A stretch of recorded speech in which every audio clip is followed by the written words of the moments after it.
Hey, how's it going, everyone? Hope you're doing well.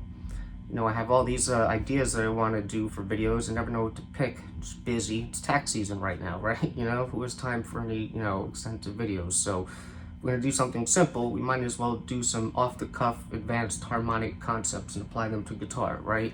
Because that's pretty insignificant and off-the-cuff, But ironically, I know I'm joking, but it is interesting because obviously what I'm about to show you, I think a lot of people are actually going to appreciate this and enjoy this. And there is a good PDF that's available with everything that I'm going to show you in a sec here, specifically labeled and exactly what I'm playing and all that. We'll get into it. But, I think when it comes to like jazz, even like people get a sense of like the harmonic component and they could be attracted to that. And they're like, ooh, what's those sounds? They want to learn this and that. And yeah, you got to learn what the sounds are and get familiar with it. But I actually think when it comes to harmony, it's more of like a compositional skill and development, meaning like this type of thing that I'm about to show you, which is very interesting and cool sounding, at least to me.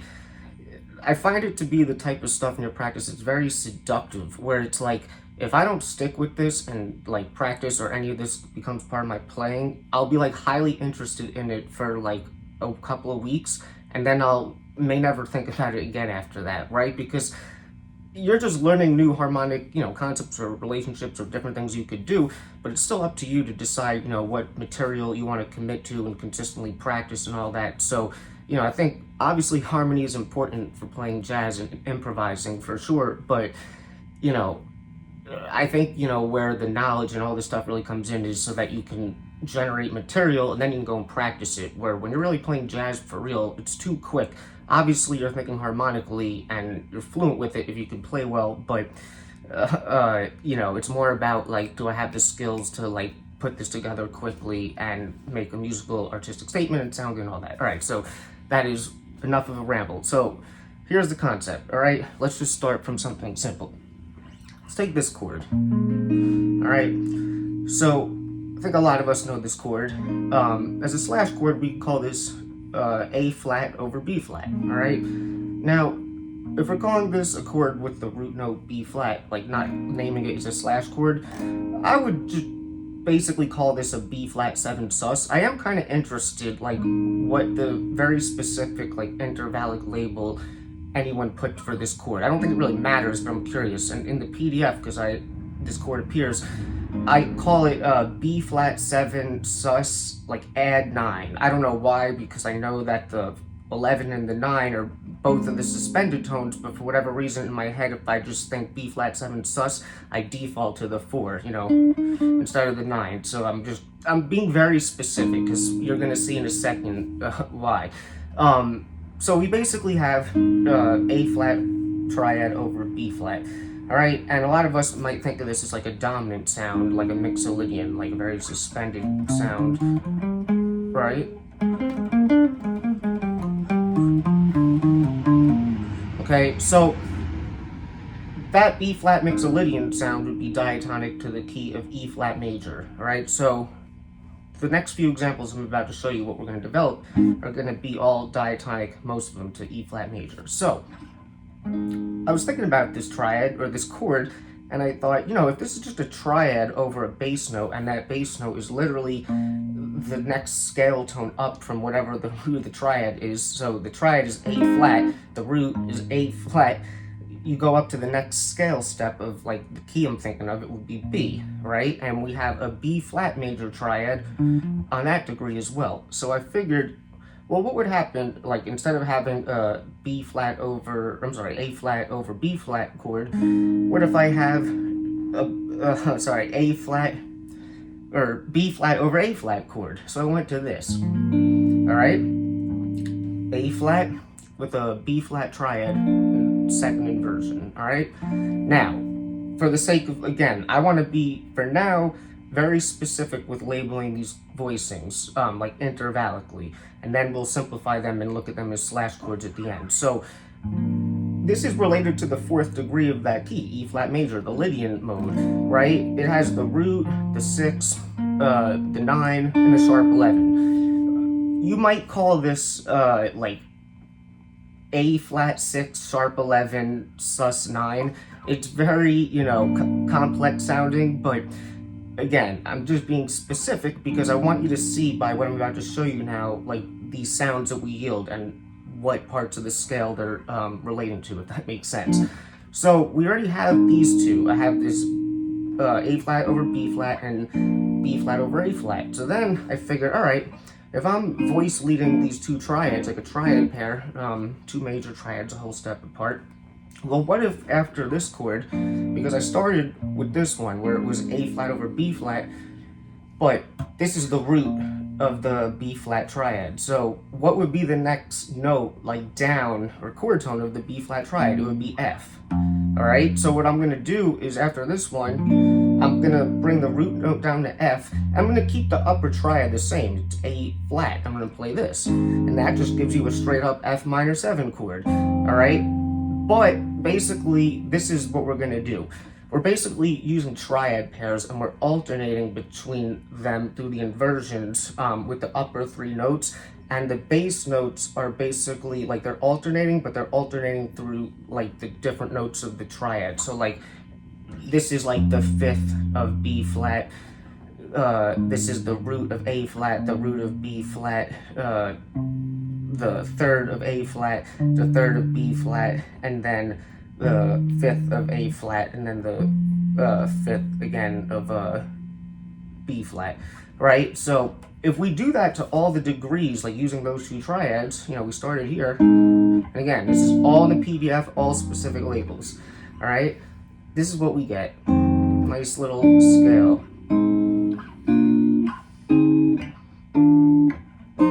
Right? And come back down.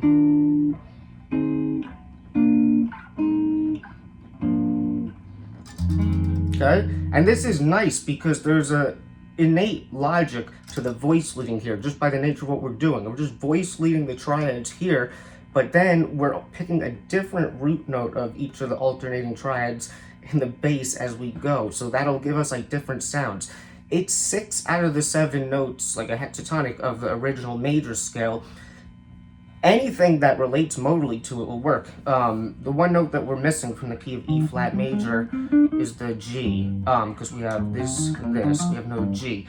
It doesn't matter though, we could even relate this to that mode, like diatonic to E flat major, which would be F Phrygian, but let me not get ahead of myself, right? So let's look at this chord scale with specific voicings, basically following this, you know, pattern.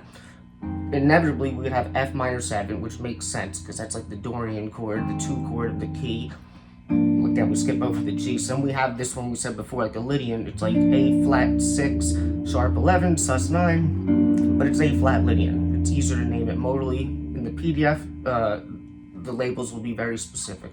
Then we have this one, like we said before, the B flat 7 sus, add 9. Same voicing here. C7 sus, add 9. Okay, this is interesting. There's going to be other chords like this too, because look at where this appears. This root note here, C, is the 6th degree of the key of E flat major, which we think of as like natural minor or Aeolian. So a lot of times, like this voicing, which is like a sus sound, but we just a lot of times naturally go to using it on a dominant chord, which of course, but we don't even think like this sound for voicing purposes or context. We could use this on a minor, in this case Aeolian, but maybe there's more too. Let's wait and see, right? So then from there, again, D, this is the 7th degree of the key of E flat major.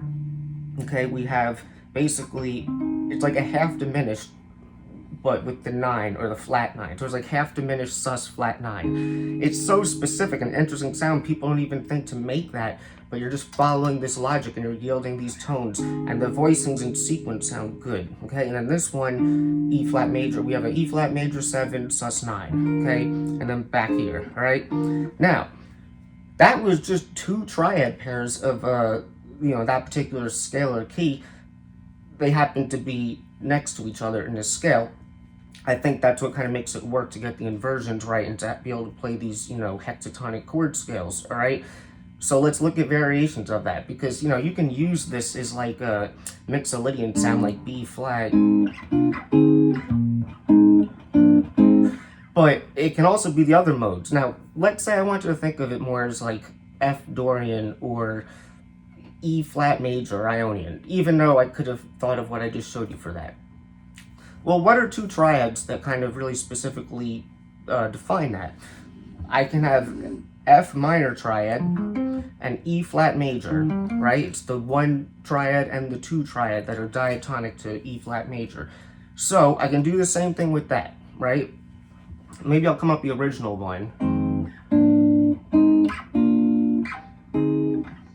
But now I'm gonna come down. I'm actually gonna start in the F at this junction, because it's basically, you're gonna get like a E flat major triad over root notes from the F minor triad, or vice versa, F minor triad over root notes from E flat major. So this is like an E flat major over F, but we get that same dominant 7 sus now on the second degree of the key, the Dorian. So again, we have that same thing. We're using this on the minor, and then we continue down.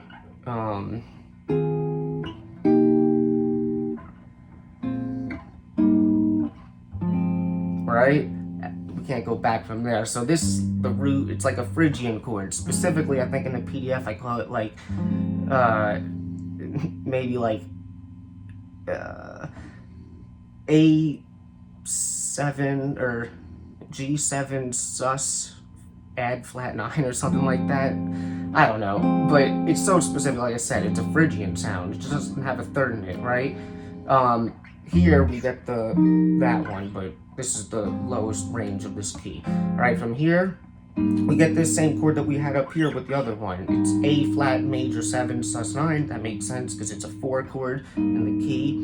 Then after that we have this is like a dominant 7 sus 9. This one is more clear because it just has a 1, 9, 5, and 7, so it's clear to label, right? Another good voicing.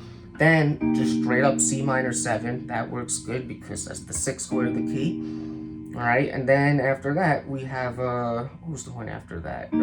This one. This is interesting, and this is on the 1 of the key of E flat major. We basically have the root, 6, 9, and the 11. So normally, because really this chord is like a F minor triad over E flat, like that's what it is. That's the simplest thing to see it as. But if we're gonna call this like a chord as if like it's an E flat chord and we're analyzing intervallically, 6, 9, and like 4. It's like a 6, 9 chord that's suspended, and you know, you gotta find a place for it. But it is interesting because, you know, you don't really think to play that like in that context. But if we're resolving to E flat major, you know, like that could work if I want to move it, you know, because all of these chords like in this scale, they're gonna sound good in motion. So like, yes, some of these voicings actually are unique and some of them are very commonplace. But what makes it sound cool is the context that we're using them in and these sequences that we're generating. You can start from any of them and move them around. They're going to sound good. The voice leading pauses logic, all right? And then after that, back at the F like this, all right? So this one is basically...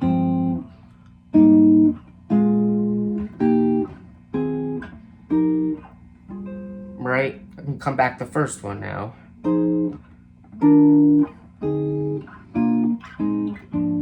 All right, 2 more like exercise ones. All right, we'll move through them quickly now. And all this is in the PDF, like I said. I think it's a good one. Okay, let's take from the same key of E flat major the triads that are built on the 3rd degree and the 4th. That would be G minor and A flat major. So this one, you know, again, they can be all the modes, but this one might work really good for the Lydian there, or the Phrygian. So this one we start, or let me play it first. It's like...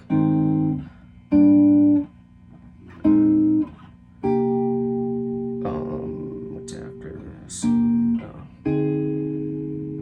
And then, sorry, forgetting for a second. A flat, hold on.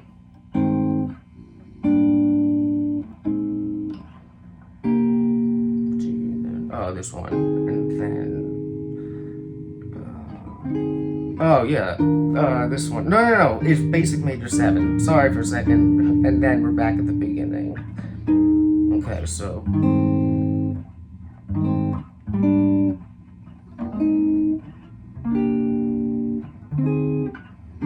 major 7, right? And it's like the context and what's around it. So for this one, starting in the second again, this can be described like a Lydian or a Phrygian sound if we're calling it a G chord against the 3 chord of the key. But it's basically like a G, flat 6, flat 9. It's like a 6-9, but like a Phrygian version with like an 11 in it too. That is what it is. Okay, this is like a Lydian thing. It's basically a major 7, sharp 11, sus 9. It's a different voicing for it. Or this is the major 7. This is the Lydian, so that's the sharp 11. The other one had the 5th. Sorry. I know this is confusing. That's why, you know, if anyone wants lessons or is interested in anything I'm talking about or comments, you know, hit me up. This is all just free content, just me sharing stuff that I'm interested in that I think people will appreciate. All right, from here, we have this voicing again. Now, it's interesting also to see because we get repeats of these voicings and some of them like the same chord on the same degree, which makes sense, but the other ones are different. Like we have this on the first example, but then it goes to here, whereas like this one we have that, right? After this, we have this shape again. Again, we have this in one of them, like the C7 sus 9. Okay, then we have this one again, like the D half diminished sus flat 9, like a Locrian voicing. Then just a straight up E flat major 7 stock voicing, and then back at the beginning, right?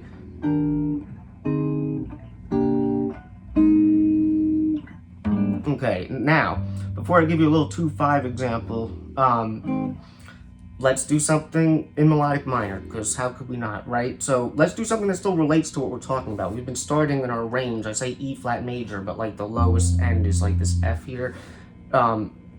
Dorian relates to melodic minor, so like F Dorian is the 2 chord in the E flat major. So we can think F melodic minor and what diatonically relates. So I'm actually going to take like the same 2 root notes. If we're thinking of it as F melodic minor and F is 1, now it's the 2nd degree and the 3rd instead of being the 3rd and 4th degree of E flat major. But the triads are basically diatonic to F melodic minor. It's G minor triad, and then it's A flat augmented. Okay, so what do we got? This is similar to the last one. It's basically oh, sorry. What do we got?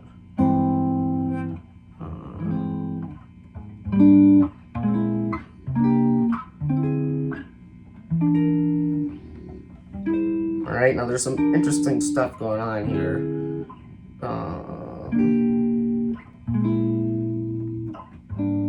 Okay, so this is basically like almost like the same first voicing we had before. Instead of being like a Phrygian voicing, it's like the mode that's specific to melodic minor, like G, Phrygian, natural 6, basically. But we basically have a flat 6, 9. Wait, hold on. I'm sorry, I had backwards. No, natural 6, that's what it is. Sorry about that. Natural 6, flat 9. Those are the 2 signature notes for this scale. And then we have the 11, all right? So it's just like the melodic minor version of Phrygian, okay? Cool chord though. Now this one is exactly the same that we had before. Basically A flat major 7, sharp 11, sus 9. This is fine. The mode here is A flat Lydian augmented, so that checks out. You know, no 5th in the voicing, so it doesn't matter. Right here, after that we have this. Now this shape, this is interesting. This comes up again after the next one, but I'm going to label the chord differently because this is the degree that would be Lydian dominant, like B flat Lydian dominant. So it looks like a half diminished, like sus 9, and you can call it that, but there's no 3rd in this, so all these notes exist in the Lydian dominant scale as well. So I'm going to name this B flat 7, sharp 11, sus 9, okay? But you'll see what happens after this next chord here. So this next one, this is literally what we've seen, C7 flat 9, or I'm sorry, C7 sus 9. The mode here is Mixolydian flat 6. So that makes sense, just like a dominant with it has the natural 9. Okay, now check this out. This is the same exact shape that we had over here, but the mode here is Locrian natural 2. So I'm going to call it D half diminished sus9, okay? Pretty cool. Now check this out. The next one would be this. This is the root of the altered scale, and look what I'm playing. And this is the straight up 7 chord on the degree. Despite the fact that we think of it as an altered scale, an altered dominant sound, the 1, 3, 5, 7 of that scale is a half diminished chord, and that's what we're playing. It's cool because we don't even think to play this, like, even just to know, like, that is altered. We could play a half diminished, you know, like,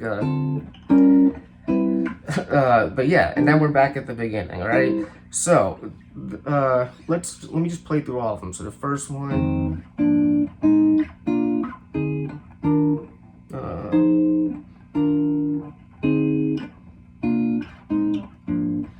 okay, the second one would be this. I had to start a root note higher, but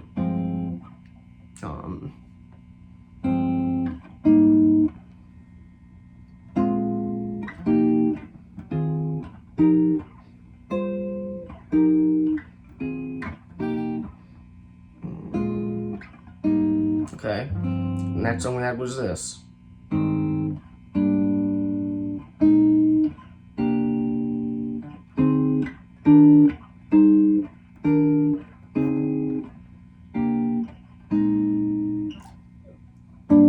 Okay, and then the last melodic minor one was this.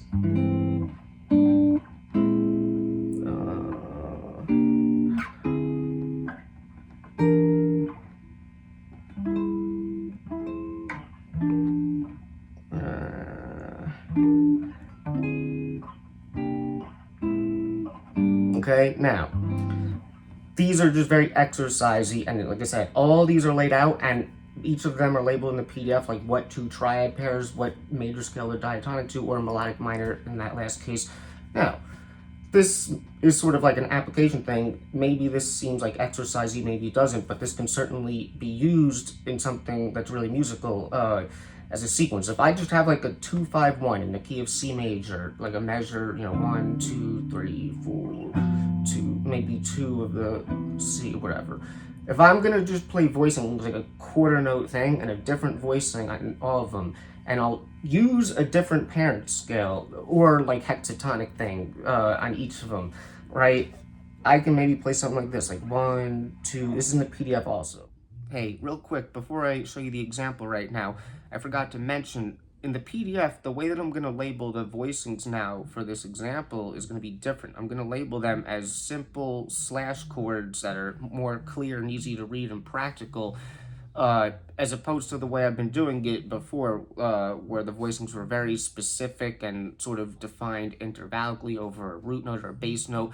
And that's because, you know, now we're doing like a real application and applying it to music. So I think it's just more clear and easy to read and understand by just looking at these as slash chords. But in the exercises that we did first, those are like the fundamental like chord scale, and it's almost like academic. They're not like 1, 3, 5, 7 diatonic harmony, but following the logic of what we've been talking about, it's like these are the specific chords that we would yield at each degree of those hexatonic scales, right? So I think when you're learning it, like just the fundamental scale, it's good to sort of see like what is the specific sound that we get at each degree of the scale. It's just that, you know, for practicality's sake, we don't need to, you know, concern ourselves like that when we're actually playing these chords. So in the example we're about to see, they're all slash chords. So the first chord, if we're thinking like a 2-5-1 in the key of C major, D minor 7, like a 2 chord in the key, I'm utilizing the first variation of the hexatonic that I showed you. It would be using an F major triad and a G major triad, which are the 4 and the 5 in the key of C major, right? So that'll work over D Dorian. And you're going to see it's going to be alternating the labels between like F major triad over a chord tone from the G major triad, and then G major triad over some chord tone from the F major triad, all right? So hopefully that didn't sound too convoluted, and let's check it out now. So here you go. Sorry guys, here we go. 1, 2, 3, 4.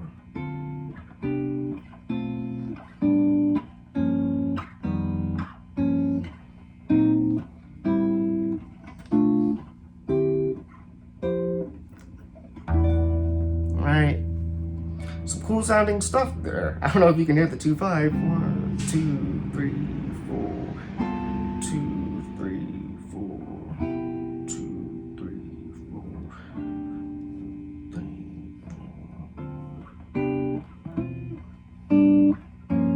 4. Altered there.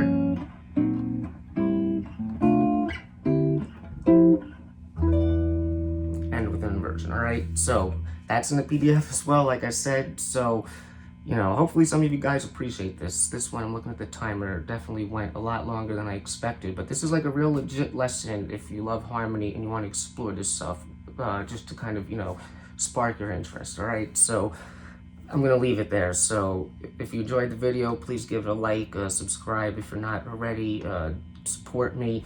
If you want to buy the PDF, it's available on my website, but it's also available on my Patreon, where you'll get all the PDFs on the channel for only $5 a month. So it really is a great deal. If you're interested in lessons or anything else, just hit me up. I'll try to help you the best I can. And that's it. So I'll see you in the next one.